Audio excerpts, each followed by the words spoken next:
BBC4 Collections, archive programmes chosen by experts. For this collection, Simon Jenkins has selected programmes celebrating the people and places of London. More programmes on this theme and other BBC4 collections are available on BBC iPlayer.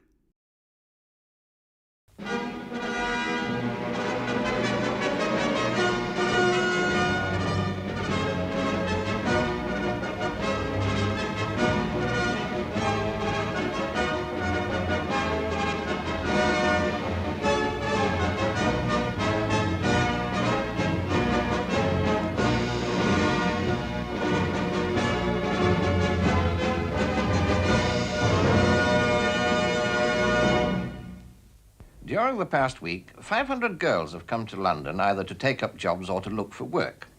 And they're arriving at that rate every week of the year. Now, what really brings them to London? And more important still, what happens to them when they get here? How do they live? What sort of digs do they find? And what sort of people are they meeting and palling up with? Now, I know that questions like this worry thousands of parents of young girls who've come to live and work in London. And when you pick up some of the Sunday papers and see flaring headlines about what has happened occasionally to some youngsters, I don't blame parents from worrying. But to what extent is there a problem here? And if there is a problem, what's being done about it, if anything?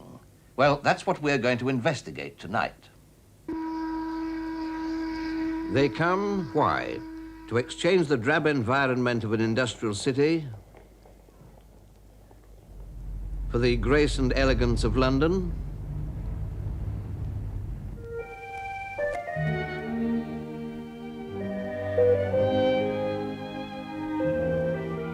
To get away from village life with its limited social amenities, to London with its dance halls and famous bands.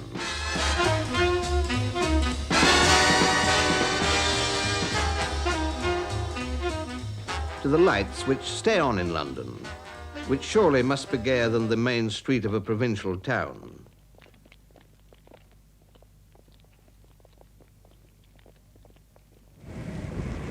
But do they count the cost of living in London, the wear and tear of travelling about in the most populated city in the world, the struggle for existence? Or are they drawn by the lure of the big city and the drama of great occasions?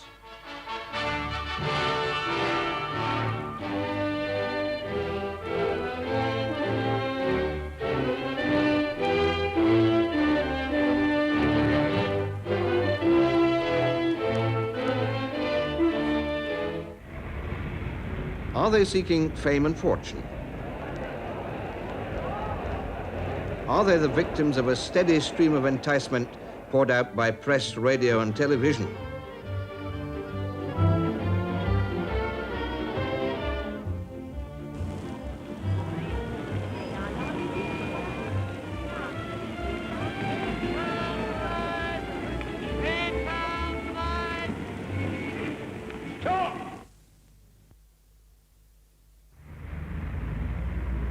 But no one stops the traffic for Jean Holman. She's 22.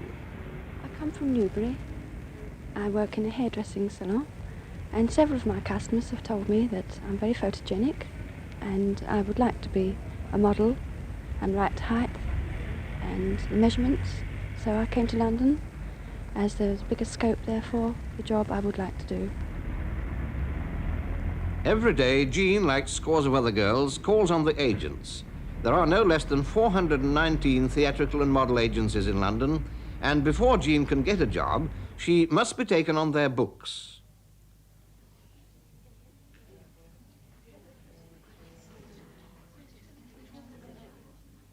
Three or four times a day, she joins a different queue outside a different agency, but the girls who wait are the same, young and pretty girls who are confident that they can make a success of a glamorous profession.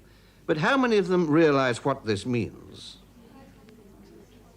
A well-known agent who interviews about 30 new girls each week gave us her views. When they get to London, they meet with tremendous competition. The model profession is a very hard one. The advertising agents are shrewd businessmen. The high fashion photographers are absolutely aware immediately a girl comes into their studio of what they need and what they have got and whether they are going to be suitable. Any girl coming from the provinces will go into an agent's office and she may be told that she has no hope at all of ever making any go in the model profession. It is heartbreaking for them, and many bitter disappointments may occur afterwards. Of 1,000, shall we say 10 may make a lot of money, 20 may make anything between 10 and 12 pounds a week. Out of that, they have to pay for their flat, they have to buy clothes, they have to mix with certain types of people, always be presentable. And I think the tragedy of this profession is that too much is written about it, far too much. And not every girl can get to the top and become a top model. And not every girl can marry a millionaire. If the glamour of being a model quickly wears off in the agents' offices, what are the chances of the many girls who come to London hoping for an overnight success in the West End? One of these girls is Anna Sharkey. She's in her early 20s. Her home is in Leicester. Both her parents are dead. 6 months ago, she came to London. All she had was £5 in her pocket and determination. Well, I'm one of the lucky ones. I came to London 6 months ago. I got digs and a job fairly soon, where they paid me £5.10 a week. Wasn't bad. But after that, I had to pay £2.10 for digs, 2 guineas for dancing lessons, because I had to keep up the standard of work. There was very little money left over, a few shillings in fact, no money for clothes. A cup of coffee was even a major decision. I wouldn't like to have to go over it again. One felt so completely frustrated. I was doing a job that I didn't particularly want to do. The prospects of work in the theatre seemed to be going further and further away. Friends of mine have been doing work like this for years, but I've now got a job in the theatre, and, well, I'm one of the very lucky ones. Figures given by Equity, the Union for Actors and Actresses, show that at any given time, 1/3 of all their women members are not working. Without regular work on the stage, how do these girls make out? Perhaps one answer is to be found every Wednesday morning at the Marlborough Street Employment Exchange. Here, each week, they draw £2 unemployment benefit and are offered the chance of work, but outside the theatre. Well, what about a demonstrator at Olympia? They're very interesting jobs and the wage is good. No, well, I'd rather not do any temporary job at the moment because I've got an audition tomorrow at 2 o'clock, and also I've got an interview on Saturday, and I don't think employers like giving us time off to go to the various auditions. No, well, I understand that you want to get back into your own profession, but if there's much delay, do come along and see me again, won't you? Yes. Good morning, Miss Brown. Good morning. There is no need for any young woman to be unemployed in London. We have a large number of vacancies, something like 36,000 in the metropolitan area alone. And these are in a large number of industries. For example, we have jobs in factories, warehouses, hotels, restaurants, hospitals, shops, and confined work for secretaries and typists, clerks, shop assistants, skilled clothing trades operators, hairdressers, and a large number of jobs, occupations besides. But despite this, it would be very unwise for any young woman to come to London without first having obtained some kind of advice. But in many cases, the job a girl finds in London is the same as the one she left at home. Perhaps there's more money to be made in London. But is this the main reason why they come? We put that question to a number of girls. The first one we asked works in a big shop in Kensington. Her name is Eileen Nixon. Ever since I left school, I wanted to leave home in Birmingham, and I thought that London would be a bigger and happier place, full of entertainment and a bigger variety of life, and more amusement. I've been here since I've been 15, and, well, I'm very happy. My home life was upset, so I went to live with my auntie and uncle in a very remote part of the country. Well, it was absolutely dead out there and there just wasn't anything to do, and I got fed up with it, and I decided I would come to London and find myself a job. Well, I came and I found myself a good job and a good salary, and I'm very glad that I did come to London. In the town where I come from, it is very small and not much enjoyment for a young girl. So I got tired of the same routine day in, day out, and of my mother and father watching me all the time. So I decided I would like to leave home. I got the opportunity of coming to London, and I took it. And I like being here very much, and I've got all the enjoyment I've always wanted. Those three girls, like many others we interviewed, just wanted to get away from home and came to London simply for what London had to offer. But Janet Carter had a more definite reason. My ambition was to be a court dressmaker, and at Gosport, where I live, unfortunately, there wasn't anything like that. So I could either go to Winchester or to London. Winchester offered me for 2 years no training, but after that I could start, and it was a very dull place. So I decided to come to London, where there are better facilities and better training.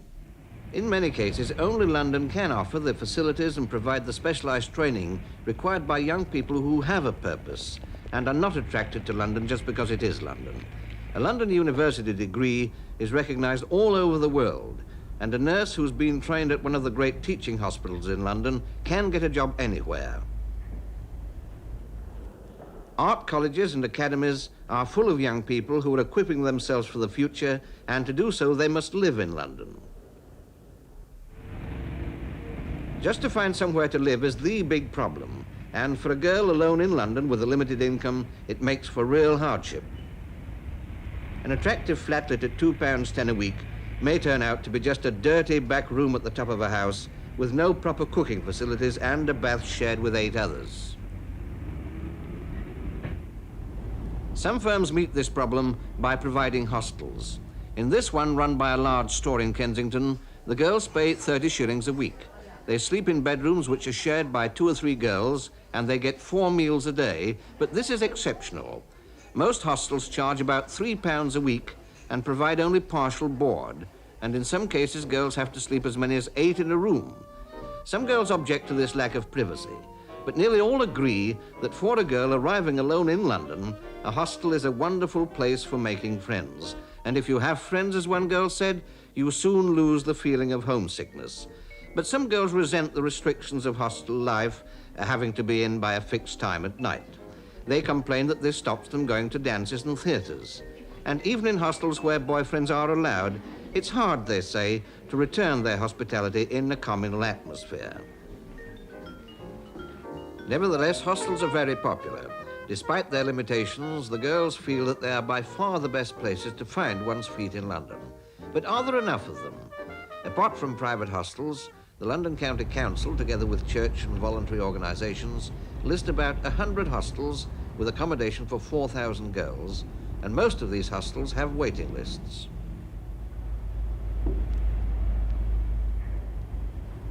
A young girl will often find it impossible to get into a hostel. She may be only too thankful to find a small back room, like Stella Guilfoyle from Durham.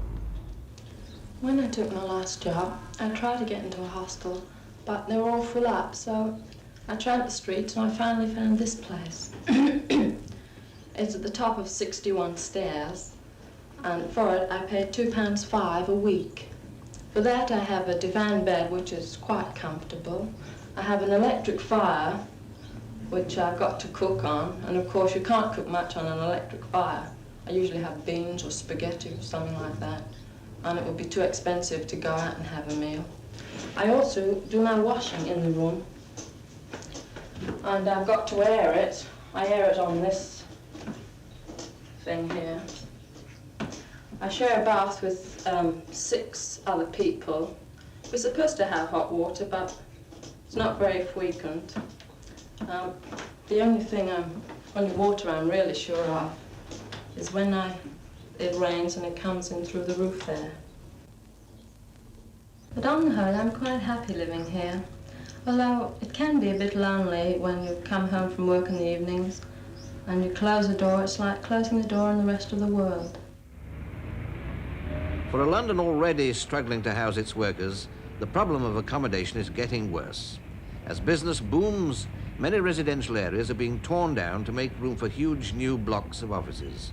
New factories are being built, and to get the labour so desperately needed, firms are bringing more and more workers, many of them young girls, into London. Here, a group of girls from Ireland are being met at Euston Station by Mr. Donnelly, the personnel officer of the firm which recruited them. They come because there is little work for them at home and because they've heard from friends that in London you can have a good time.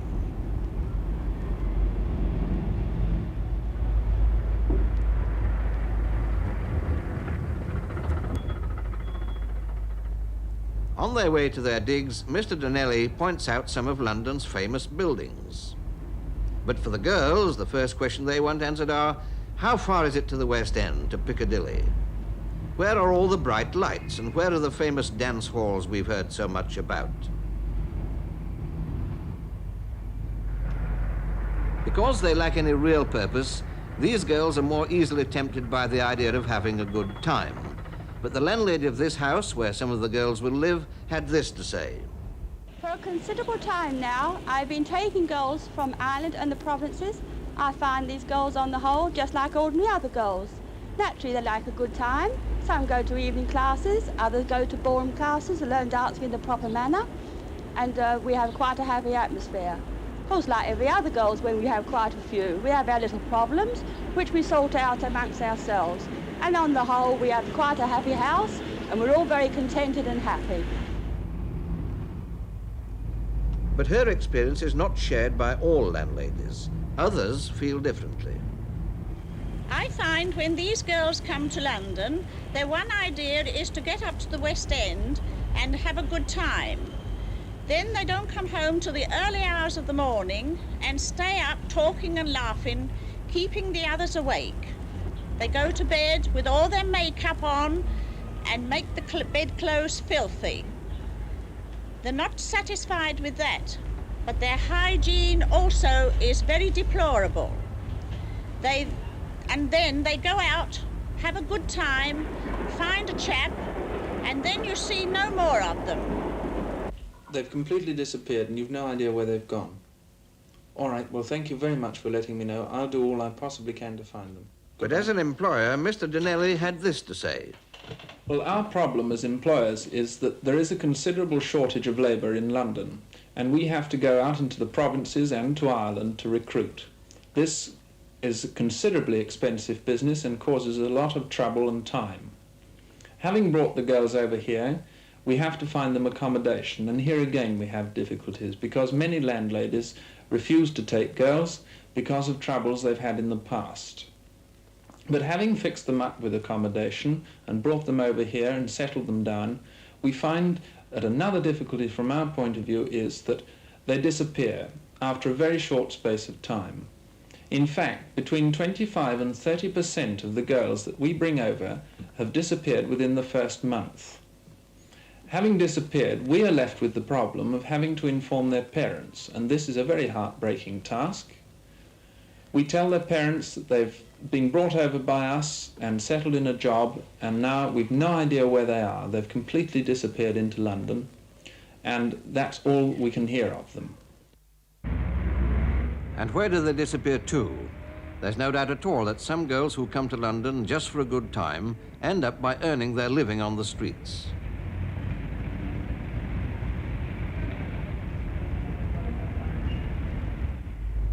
And what of the good time girls from the provinces, the amateur prostitutes who ride the lorries up to town?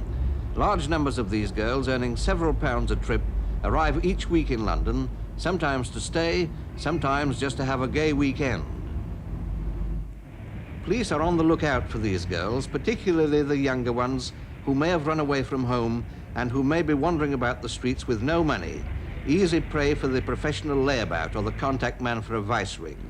Mary Jenkins, who was patrolling her beat, told us, we meet them in lots of ways. It isn't difficult to pick out the girls who've run away from home or who are drifting because they often look dirty or unkempt. They're loitering about, they don't know what to do with themselves. And they do tend to go to places where there are bright lights and plenty of people, and where they think they'll find the glamour and the bright life they've been hoping for. If they are under 17, the law gives us more power to help them, and unfortunately these are the girls who come from, or leave home to come to London, hoping again to find a better job and a better life, and when they come here they don't know what to do or where to go. Well, these are the girls we keep our eyes open for and who are very often are in danger. When we find them, we try, if possible, for the parents to fetch them, or we send them home. That is, of course, if the home is all right. If the home's a broken or bad one, and if the parents won't or can't look after them properly, we take charge of them and bring them before a juvenile court as being in need of care or protection. 638 juveniles, many of them young girls, were brought before the London juvenile courts last year. Here at Scotland Yard, a central index is maintained of all girls who've come to the notice of women police or who've been reported missing from home. Police all over the country supply information and descriptions and, where possible, photographs of the missing girls, which are kept in these files, and constant vigilance by policewomen on normal patrol duty, helped by this information, often leads to a girl being found after she's disappeared from home. But if the girl is 17 or over and wants to stay in London, there is little the police can do beyond urging her to get in touch with her parents, and where necessary, they advise her to contact welfare authorities or direct her to a suitable hostel or reception centre if she is in need of somewhere to sleep. This reception centre is run by the London County Council in Southwark. It was once a casual ward catering for tramps. Its doors open at 5 o'clock in the evening, and they remain open all night to receive both old women and young women. But the young girl who comes to London looking for glamour and bright lights won't find them here. In fact, very few young girls do come here if they can help it.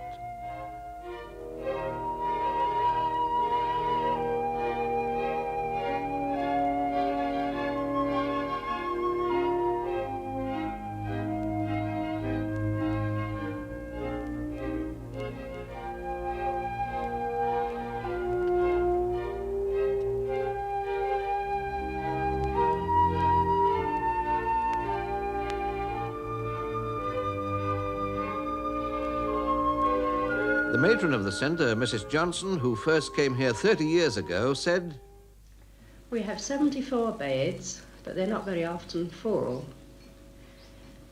We take about 5 new daily girls in. They come from all parts of the country.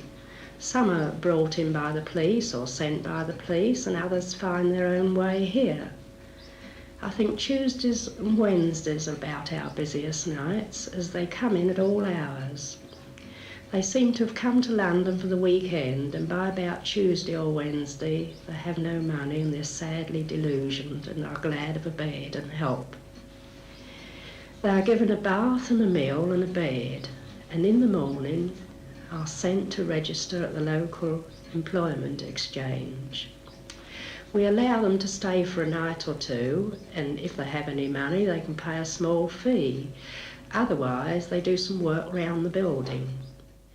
The girls are all interviewed by a welfare officer who will try, especially in the case of the younger ones, to send them home, or if that is not possible, to put them on their feet again in London. About 5% of those admitted are young girls who come to London from Scotland, Ireland and the provinces in search of more congenial work and occupations. Many of them are social misfits, the products of broken homes. Some have been before the court as being beyond parental control. It is an interesting thing to note that these girls withhold very little of their history, whether good or bad. They're really remarkably truthful. A few of the girls are pregnant, and these are transferred to more suitable establishments, antenatal units, etc., and they're advised where they can get help of all kinds. The girls that present the most serious problem are those of poor mental caliber and with aggressive personalities. These return many times. There is no need for any girls who come to London to live on their wits. There's ample work and opportunity if they will avail themselves. That was the dark side of the picture, the good time girl who drifts into sordid ways of life, into the lower depths of the big city. But for every girl who gets into trouble, there are thousands of normal, healthy youngsters living and working happily in London. They are forming new friendships, sharing new experiences, and enjoying all the excitement that London offers, the feeling of being in the swim. For them, London has everything. For in London, they have a chance of making a success, a chance which they might not have had at home. All the same, this report does raise some obvious questions. First of all, is there a case for discouraging young girls from coming to live in London? Well, I think it depends on a number of things. The way they've been brought up at home, whether or not they've got a job to come to, or at any rate a clear idea of what they intend to try and do. And very important, of course, whether they've got anywhere to live when they arrive here. On the whole, however, I'm against anything which tends to discourage young people from launching out on their own, because you can't keep them wrapped up in cotton wool all their lives. All the same, there is a problem here, but it isn't a problem of girls going wrong. I don't suppose the proportion of girls who get into trouble in London is higher than it is anywhere else. And remember this, it's always the bad cases which get all the publicity. But for heaven's sake, let's close our eyes to the fact that for a young girl who leaves the circle of her family and friends and comes to live and work in London, there are dangers. But it isn't just a question of the moral well-being of these youngsters. Thousands of them, both girls and boys, are living in what I describe as near slum conditions, rarely getting the attention and the good substantial meals they need. And this is the real nub of the problem. Bad living conditions, insufficient hostel accommodation, poor lodgings with landladies who very often are only interested in the rents they can get and not in the well-being of their young tenants. And these youngsters, I feel, often miss the friendly help and guidance they ought to be having from older folk. All the more credit, then, to the common sense of the vast majority of these youngsters that they do manage to weather these difficulties and settle down in London. But we don't give them a fair start. Now, I know that the Ministry of Labour, the churches and voluntary organisations do all they can to help, but at the best they can only scratch the surface of this problem. And I think it's high time that some ministry or the LCC got together with the social welfare workers, the churches, employers, representatives of London University and so on, and made a realistic survey of what is required, first of all in the way of hostel accommodation, and then launch a combined effort to make sure that these youngsters are properly looked after. Because these are the new Londoners, the fresh blood in the life of the capital. Are we going to give them a real chance to make good?